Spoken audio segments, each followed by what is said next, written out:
انتہائی عزت و تکریم کے لائق تشریف فرما مقتدر علماء، معزز محتشم حاضرین، السلام علیکم ورحمۃ اللہ۔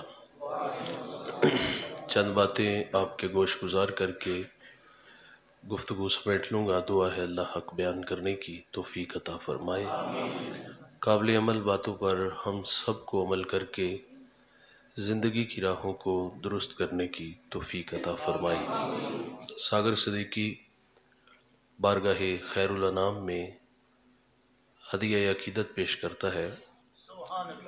بزم کونین سجانے کے لیے آپ آئے، شمع توحید جلانے کے لیے آپ آئے، ایک پیغام جو ہر دل میں اجالا کر دے، ساری دنیا کو سنانے کے لیے آپ آئے، ایک مدت سے بھٹکتے ہوئے منزل کی طرف دور تک راہ دکھانے کے لیے آپ آئے، ناخدا بن کے ابلتے ہوئے طوفانوں میں کشتیاں پار لگانے کے لیے آپ آئے۔ آپ آئے تو ہر طرف اجالے انوار کرم کی برکھا برسی۔ ہم پڑھتے ہیں حضرت عیسیٰ علیہ السلام کے بعد 571 سال کا ایک طویل زمانہ بیت گیا تھا اور حضرت انسان اپنے خالق و مالک کو بھول چکا تھا، اخلاقی قدریں زوال پذیر تھی۔ میرے نبی نے آ کے بھٹکی انسانیت کو ہدایت کی راہیں عطا فرمائی۔ جو لوگ در در پہ دھکے کھا رہے تھے، آقا کی صدائے دل نواز نے انہیں کھینچ کے ایک خدا کے آگے جھکنا سکھا دیا۔ میرے نبی کار نبوت کی ذمہ داریاں سر انجام دینے کے لیے میدان عمل میں ہیں۔ قولوا لا الہ الا اللہ تفلحوا کی صدا جزیرہ عرب میں گونج اٹھی تو جس شخص کو سب سے پہلے ایمان نصیب ہوا، ایمان لانے میں جس نے سبقت اختیار کی، وہ اس امت کا پہلا صوفی بھی ہے، صحابی بھی ہے، وہ راست رو بھی ہے، وہ راست گو بھی ہے، وہ معاملات دنیا کو سلجھانے کا ڈب اور سلیقہ بھی جانتا ہے۔ میرے نبی نے اس جوان کی تعریف کی، فرمایا میں نے جس کو بھی دین دیا اس نے تعامل سے تردد سے کام لیا، لیکن فرمایا ابو بکر وہ جوان ہے، میں نے دین دیا اس نے جھولی میں ڈال لیا۔ حضور آتے ہیں تو ہر طرف، تھوڑی سی آواز کم کر دیجیے گا، ہر طرف اجالے انوار کرم کی برکھا برستی ہے، بھٹکی انسانیت کو ہدایت کی راہیں ملی۔ وہ لوگ جو رشتوں کی قدریں کھو چکے تھے، میرے نبی نے آ کر کے رشتوں کی قدریں بحال کی۔ آپ عرب معاشرے کو پڑھ کے دیکھ لیجئے گا، انسان سے جڑے ہوئے اس کے محبوب ترین رشتے، ان کے ساتھ ان لوگوں کے رویے کیسے تھے۔ بیٹی رحمت ہے، بیٹی باپ کے جنازے کی رونق ہوتی ہے، لیکن ان لوگوں کا بیٹی کے ساتھ سلوک کیا تھا؟ بیٹی کو منحوس کہتے، بیٹی کو زندہ درگور کرتے۔ سنن دارمی کا حوالہ، ایک شخص ایمان لایا، ایمان لانے کے بعد حضور سے عرض کرتے، آقا میں نے زمانے جاہلیت میں اپنی بیٹی کو پانی کے کنویں میں ڈبو کے مارا ہے۔ وہ ساری بات تفصیل سے سنائی، کہا اس کی چیخیں آج بھی مجھے سنائی دیتی ہیں۔ میں اپنی بیٹی کو کنویں پر لے گیا، اس کے قد سے بڑا پانی تھا، میں نے اس کو دھکا دیا اور وہ غوطہ کھا کے اوپر آئی اور اس نے میری طرف دیکھا اور مجھے دیکھ کے کہتی، ہائے میرے ابا مجھے بچا لے۔ میرے نبی اتنا روئے کہ حضور کی ساری داڑھی آنسوں سے تر ہو گئی۔ حضور فرماتے مجھے دوبارہ بتاؤ، جب تم نے اپنی بیٹی کو پانی کے کنویں میں ڈبو کے مارا، وہ ننھی کلی غوطہ کھا کے اوپر آئی، تیری طرف دیکھا اور تجھے اس نے دیکھ کے کیا کہا؟ عرض کی حضور اس نے مجھے کہا کہ میرے ابا مجھے بچا لے۔ یہ بیٹی پانی کے کنویں میں ڈوب کے مر رہی تھی، یہ بیٹی زندہ درگور ہو رہی تھی، اس بیٹی کو منحوس کہا گیا۔ کریم آقا صلی اللہ علیہ وسلم نے آ کے بیٹی کا وقار بلند کیا، فرمایا میری بیٹی فاطمہ میرے جگر کا ٹکڑا ہے۔ بیٹی حضور سے ملنے آتی تو حضور اٹھ کے بیٹی کا استقبال کرتے ہیں، جس جگہ خود بیٹھتے ہیں وہاں ساتھ فاطمہ الزہرا کو بٹھاتے ہیں، اور حضور جب سفر کے لیے تشریف لے جاتے سب سے آخر پر فاطمہ الزہرا کو ملتے، اور جب واپس تشریف لاتے تو سب سے پہلے فاطمہ الزہرا کو ملتے۔ امت کو میرے نبی نے تعلیم دی، گھر میں کھانے کو کچھ لاؤ، پہلے بیٹی کو دو پھر بیٹے کو دو۔ بے پناہ محبت بیٹی کو نصیب ہوئی۔ یہاں رکیے گا صرف 2 لمحوں کے لیے۔ جس دور سے میں اور آپ گزر رہے ہیں، انتہائی معذرت سے کہوں گا، وہ ساغر نے کہا تھا کہ کون کہتا ہے کہ ظلمات نے دم توڑ دیا ہے، ہم پھر اندھیروں میں چلے گئے۔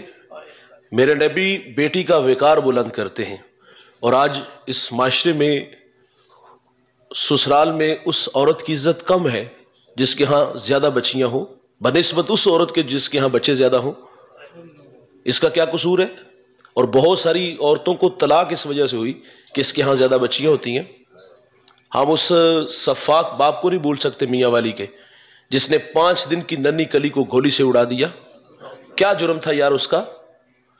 مجھے فیصل آباد سے ایک بڑھیا نکال کی، مول صاحب دعا کرو اللہ میری بیٹی کو بیٹا دے۔ میں نے عرض کی کہ اولاد پہلے نہیں ہے، تو مجھے کہتی 4 بیٹیاں ہیں۔ میں نے کہا بیٹیاں تو رحمت ہوتی ہے، تو مجھے کہتی کہ سسرال والوں نے دھمکی دی ہے، اب بیٹا نہ ہوا تو اس کو اپنے گھر میں ہی رکھنا۔ یہ رویے ہم نے دیکھے ہیں۔ میری شادی ہوئی تو میں نے اللہ سے دعا کی تھی، یا اللہ مجھے پہلی بیٹی عطا کرنا۔ وہ دن میرے لیے بہت بڑا دن جب میرے گھر میں بیٹی ہوئی، رحمت اتری۔ ہم ہاسپٹل میں تھے تو 7 والے کمرے سے رونے کی آواز آئی۔ میں نے ماں جی سے کہا اللہ خیر فرمائے، دیکھے ماں چل بسی یا بچے کو کچھ ہوا؟ مجھے واپس آ کے بتاتی ہے جی 4تھی بیٹی ہوئی ہے اور اس کا رونا پڑا ہے۔ یار ہم تو ایک انگلی بھی نہیں بنا سکتے، تقدیر سے کیوں الجھتے ہیں؟ یہ تو اللہ کی مرضی، وہ بیٹے دے، وہ بیٹیاں دے، وہ نہ دے۔ میں حضرت پچھلے دنوں ٹوبا ٹیکسنگ ایک جگہ حاضر ہوا، میرا جو میزبان تھا اس نے مجھے دعا کے لیے کہا کہ دعا کرے اللہ مجھے اولاد سے نوازے۔ شادی کے بعد سب سے بڑی آرزو یہی ہوتی ہے کہ اللہ اولاد سے نوازے۔ اولاد آنکھوں کی ٹھنڈک، من کا قرار، اسے اسائی پیری کہتے ہیں، بڑھاپے کا سہارا کہتے ہیں۔ میں نے دعا کر دی، لیکن تڑپا دینے والی کہانی یہ ہے، وہ کہتا ہم 6 بہن بھائی ہیں، 5 بھائی 1 بہن، سب شادی شدہ ہیں اور سب بے اولاد ہیں۔ یہ تو اللہ کی مرضی ہے نا یار، وہ بیٹے دے، وہ بیٹیاں دے، وہ نہ دے۔ لیکن بیٹی کو آج کچھ لوگ بوجھ سمجھتے ہیں۔ تو میرے نبی نے آ کے بیٹی کا وقار بلند کیا۔ اس معاشرے میں بہن کے ساتھ کیا سلوک تھا؟ متحمل نہیں تھا اس معاشرے کا بھائی، وہ اس بات کو قبول ہی نہیں کرتا تھا کہ کوئی میرا بہنوئی بنے۔ تو میرے کریم آقا صلی اللہ علیہ وسلم نے آ کے بہن کا وقار بلند کیا۔ حضور کی رضائی بہن حضرت شیمہ رضی اللہ تعالیٰ عنہ، یہ بچپن میں حضور کو اپنی گود میں کھلایا کرتے تھے۔ مختصر یہ ہے کہ جس قبیلے میں نکاح ہوا اس قبیلے کے ساتھ جنگ ہوئی، کچھ لوگ گرفتار ہوئے، تو یہ گرفتار شدہ لوگ چھڑانے کے لیے آئی قبیلے کے سرداروں کے ساتھ۔ جب آپ تشریف لائی حاضر ہوئی تو حضور نے اٹھ کے بہن کا استقبال کیا۔ فرمایا بہن کیسے آنا ہوا؟ عرض کی حضور ہمارے قبیلے کے کچھ لوگ گرفتار ہیں، وہ چھڑانے آئی ہوں۔ حضور فرماتے اس کام کے لیے آپ آئی ہیں؟ عرض کی جی بھائی جان۔ تو میرے نبی فرماتے اس کام کے لیے آپ کو زحمت کی ضرورت نہیں تھی، آپ پیغام بیچتی، میں محمد سارے چھوڑ دیتا۔ ان کو چھوڑ دیا گیا، پھر اپنی بہن کو بہت سارے تحائف دیے، دروازے تک چھوڑنے آئے، اور پھر صحابہ کو جمع کیا۔ فرمایا میں جب بھی کوئی کام کرتا ہوں مشورہ کرتا ہوں، لیکن آج مشورہ نہیں کیا۔ عرض کی حضور ہماری مجال بھی کیا ہے، لیکن ارشاد تو فرمائے آج مشورہ کیوں نہیں کیا؟ حضور فرماتے آج میرے دروازے پر میری بہن آ گئی تھی۔ بہنیں بھائیوں کے دروازے پر آئیں تو بھائی خالی ہاتھ نہیں بھیجتے، اور بہنوں کی جولیاں بھرنا یہ محمد عربی کی سنت ہے۔ بہنیں آئیں تو انہیں خالی نہ موڑا کرو۔ اچھا بعض کا حضرت ہمارے ذہن میں یہ بھی ہوتا ہے کہ جہاں بہن کی شادی کی ہے وہ لاکھوں میں نہیں کروڑوں میں ہے، یہ 500 1000 اس کی حیثیت کیا ہوگی؟ بھائی جان آپ جانتے نہیں اس 500 1000 میں طاقت کتنی ہوتی ہے۔ جب خدمت کر کے آپ بیچتے تو یہ وہ سسرال میں جا کے بتاتی ہے اپنے شوہر کو، اے میرے چھوٹے بھرا نے دیتے نے، اے میرے بڑے ویر نے دیتے نے۔ یعنی وہ اس 500 میں طاقت بڑی ہے یار، اپنی بہنوں کی خدمت کیا کرو، ان کی جھولیاں بھرا کرو۔ اور سنتے چلیے گا رزق بڑھتا ہے 3 وظیفوں سے، اور آج کی اس وزن میں 7 لے کے جائیے گا۔ پہلا وظیفہ ہے رسول اللہ صلی اللہ علیہ وسلم کی خدمت میں ایک صحابی حاضر ہوئے، عرض کیا حضور غربت ہے، کوئی وظیفہ ارشاد فرمائے۔ فرمایا گھر والوں کو سلام کہو اور ایک دفعہ سورہ اخلاص پڑھ لینا۔ وہ صحابی کہتے ہیں میں بھی امیر ہوا، اس کی برکت سے میرے ہمسائے بھی امیر ہو گئے۔ رزق بڑھتا ہے گھر والوں کو سلام کرنے سے۔ اور دوسرا وظیفہ لیجئے گا، کھانا کھلایا کرو۔ کھانا کھلانے سے بھی رزق بڑھتا ہے۔ روزانہ کھلا سکتے ہو روزانہ کھلاؤ، ہفتے میں ایک دفعہ کھلا سکتے ہو ہفتے میں ایک دفعہ کھلاؤ، مہینے میں ایک دفعہ کھلا سکتے ہو مہینے میں ایک دفعہ کھلاؤ۔ کھانا کھلانے سے بھی رزق بڑھتا ہے، لیکن اس بات کی احتیاط ضرور ہو، کھانا کھلاتے وقت عزت نفس کا خیال ضرور رکھیے گا۔ جس کو ہم نے ترغیب کا نام دیا نا، میں معذرت سے کہوں گا وہ ترغیب کوئی نہیں ہوتی، وہ ساری نفس کی چالیں ہوتی ہیں، وہ تذلیل ہوتی ہے۔ دیکھیے ایک بندہ جس کو آپ آٹے کا تھیلا 500 کا نوٹ دے رہے ہیں اور 10 بندے ساتھ کھڑے ہیں اور سامنے 10 بندے تصویریں بنا رہے ہیں، اور جس کو پیش کیا جائے اس کی آنکھیں جھکی ہوئی، آنکھوں میں آنسو بھی ہوتی ہیں، اور وہ کہتا ہے مالک مجھے تو میری غربت یہاں لا کے کھڑا کر دیا، اور ان کی آنکھوں میں چمک ہوتی ہے۔ یہ ترغیب نہیں، معذرت سے کہوں گا یہ تذلیل ہے، اور ایسی سخاوت لاکھوں کی نہیں کروڑوں کی بھی ہوئی تو اللہ منہ پہ مارے گا۔ تو اس لیے جب کسی کی خدمت کرو تو ان چیزوں کا خیال ضرور رکھا جائے۔ سنیے گا، آپ ترغیب کی بات کرتے ہو، میں آپ کو بتاتا ہوں ترغیب کسے کہتے ہیں۔ جس کو خفیہ کرنا تھا اس کو ترغیب کہا، اور جہاں ترغیب تھی وہاں لوگ 10-10 روپے دیتے ہیں۔ آپ دیکھ لیں لوگوں، اگر ہم یہاں اعلان کریں کہ اس کے متصل مدرسہ ہے یا مسجد کے لیے فنڈ کی ضرورت ہے، سارے لوگ 10-10 دیں گے، لیکن جہاں نفس کے لیے ہوگا وہاں جناب ہزاروں نہیں لاکھوں دیں گے۔ میرے نبی نے فنڈ کا اعلان کیا، ترغیب دلائی، غزوہ تبوک کے موقع پر ہر ایک نے اپنی اپنی استطاعت کے مطابق دیا، لیکن جب ابو بکر کی باری آئی نا، ٹاٹ کا خرقہ پہنا، کانٹوں کے تکمے لگائے، حضور کی خدمت میں حاضر ہو گئے۔ یہ ادا اللہ کو پسند آئی۔ اللہ نے جبریل علیہ السلام کو حکم دیا میرے محبوب کی چوکھٹ پہ حاضر ہو جاؤ، لیکن فرمایا جانا اس طرح جس طرح ابو بکر گئے ہیں۔ ٹاٹ کا خرقہ، کانٹوں کے تکمے لگائے، حاضر خدمت ہے۔ میرے نبی فرماتے جبریل آج کس ادا میں آگے؟ عرض کی آج کی ادا جو ابو بکر نے اپنائی ہے اللہ کو بڑی پسند آئی ہے۔ یہ ہے ترغیب، اور جس کو ہم نے ترغیب کا نام دیا وہ خفیہ تھا۔ حضرت عمر رضی اللہ تعالیٰ عنہ فرماتے میں سیدنا صدیق اکبر سے ملنے گیا تو وہاں ایک رجسٹر پڑا تھا، اس میں کچھ نام تھے، بیوہ کے، یتامہ کے، مساکین کے، اور ساتھ معاونین کے نام تھے، خدمت والوں کے نام تھے۔ آپ فرماتے ایک جگہ بیوہ کا نام تھا، خدمت والے کا نام نہیں تھا۔ فرماتے وہاں میں نے اپنا نام لکھ دیا، میں نے جا کے دستک دی، بہن میں حاضر، اس نے شکریہ ادا کیا کہ ایک صاحب آ کے سارے کام کر کے چلے گئے۔ فرماتے میں دوسرے دن جلدی چلا گیا، میں نے کہا بہن میں حاضر، اس نے کہا میں نے کل بھی عرض کیا تھا آنے والا ذمہ دار بڑا ہے، اور وہ سارے کام کر کے چلا گیا۔ تو آپ فرماتے وہ کون ہے؟ وہ کہتی میں نہیں جانتی، وہ آتے ہیں دستک دیتے ہیں، پردے میں چلی جاتی ہوں، وہ میرے گھر کے برتن دھوتے ہیں، جھاڑو دیتے ہیں، مشکیزیں بھرتے ہیں اور چلے جاتے ہیں۔ حضرت عمر فرماتے میرے دل میں شوق پیدا ہوا کہ میں اس کی زیارت تو کروں، وہ ہے کون؟ آپ فرماتے اگلے دن میں جلدی چلا گیا اور ایسے زاویے میں کھڑا ہو گیا جہاں سے آنے والا مجھے آسانی سے دکھائی دے سکے۔ فرماتے ایک شخص آیا تو میں نے دور تھے تو آواز دے دی، کون ہو بھائی آپ؟ آواز آتی ہے امیر المومنین۔ آگے بڑھ کے دیکھا تو سیدنا صدیق اکبر رضی اللہ تعالیٰ عنہ ہیں، پاؤں میں جوتے بھی نہیں۔ کہا حضرت جوتے ہے نہیں یا ارادہ تن نہیں پہنے؟ تو فرمایا ارادہ تن نہیں پہنے۔ کہا کیوں حضرت؟ کہا یہ وقت لوگوں کے آرام کا ہے، جوتے اس لیے نہیں پہنے کہ کہیں میرے قدموں کی آہٹ کی وجہ سے کسی کی نیند میں خلل نہ آئے۔ طبیعت کی حساسیت دیکھیے گا بھائی، ہم تو ڈرم پیٹتے، ہم تو ڈول پیٹتے ہیں، ہم سایہ جرت کر سکتا ہے وہ کہے تھوڑی سی آواز کم کر دو، لجاجت سے بھی کہے تو رد عمل برا آتا ہے۔ ہم کہتے ہیں میرے گھر میں گانا چل رہا ہے تمہیں کیا تکلیف؟ اور پھر اوباش لڑکوں کو لے کے مکان کی چھت پہ چڑھا جاتا ہے اور اس شریف آدمی کو بیٹیوں کو چھیڑا جاتا ہے، آوازیں کسی جاتی ہیں اور اس کے گھر کے سامنے گندگی روڑے پھینکے جاتے ہیں۔ یہ ہمارے رویے ہیں۔ پاؤں میں جوتے اس لیے نہیں پہنے، یہ وقت لوگوں کے آرام کا ہے۔ اور دوسرا پہلو دیکھیے گا، رات کے اس وقت میں آئے جس وقت میں اللہ کے علاوہ انہیں کوئی بھی نہیں دیکھ رہا تھا۔ اچھا ہمارے ہاں تصور یہ ہے، ویسے ہم سمجھتے ہیں نیکی وہ ہوتی ہے جو دکھائی دے، صرف دکھائی نہ دے، اس کا شور بھی سنائی دے۔ یار ہمارا کہنا ہے کچھ نیکیاں گمنام کیا کرو، اور گمنام نیکیاں جنازے میں آئے اور جنازے والے دن شور مچے کہ یہ کھانا کھلاتا تھا، یہ لباس پہناتا تھا، یہ گھر میں راشن ڈالتا تھا، یہ ہمارے بچوں کی فیس دیتا تھا، یہ ہمارے اتھرو صاف کرتا تھا۔ بھائی جان ایسی نیکیاں اگر آپ کے پاس ہے تو جنت کا راستہ آسان ہوگا کہ نہیں ہوگا؟ ہمارے ہاں نیکی اسے کہا گیا جو گمنام، جو نہ وہ جس پہ شور سنائی دیا جائے۔ کھانا کھلاؤ، لیکن کھانا کھلاتے ہوئے عزت نفس کا خیال ضرور رکھیے۔ اچھا بعض اوقات ہمارے ہاں خدمت کرتے وقت کوئی دیکھ نہیں رہا ہوتا تو اتنی دیر تک ہمیں تسکین نہیں ملتی جتنی دیر تک ہم 150 لوگوں کو بتا نہیں دیتے، یار وہ فلاں آیا تھا، اس نے آ کے دکھڑا سنایا، مجھ سے رہا نہ گیا، میں نے پھر جیب سے پیسے نکالے اور کہا چلو خیر صلاح، میری خیر صلاح، میں نے اس میں کچھ اس کو دے دیے۔ ایک کو نہیں سنائے گا پھر 100 لوگوں کو سنائے گا۔ بھائی جان ترغیب اور تذلیل میں فرق ہمیں کرنا ہوگا۔ فیکٹری کے سامنے تماشا لگانے کی کوئی ضرورت نہیں، اللہ نے دیے ہے تو تمہارے پاس ورکر ہیں، کام کرنے والے ہیں، تو لوگوں کے گھروں میں خفیہ انداز میں تو خدمت کی جا سکتی ہے۔